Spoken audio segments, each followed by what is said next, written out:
Meron tayo ditong banana, avocado, tapos meron tayong almonds, ayan. Tapos meron din tayong blueberry na yogurt. And meron din tayo ditong binabad na chia seed. So, gawa na tayo ng healthy drinks.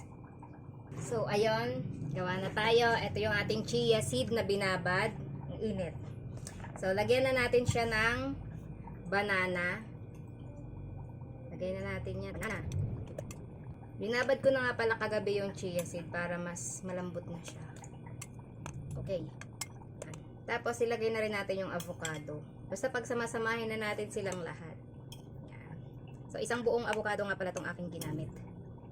Kasi mabigat na to sa tiyan. Busog na busog ka na yan. Yan. Tapos, ilagay na rin natin tong yogurt natin. So, ito yung magiging pampalasa natin. Since hindi tayo pwede maglagay ng milk. Wala kasi tayong almond milk. So, ito na yung magiging pampalasa. Yan. So, dali ko nga lang pala ito binili. Okay. Tapos, pagkatapos, ilagay na natin ang almond. So, itong almond na to, ay tira ko pa to dati.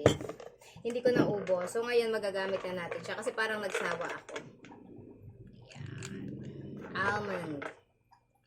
Okay na yon. Dagdagan pa natin na onte. Ayan. Okay. Ano? Okay.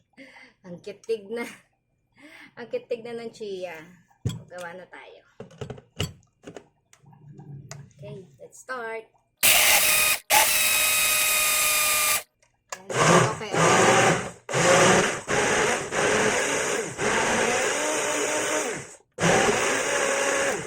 okay na yan.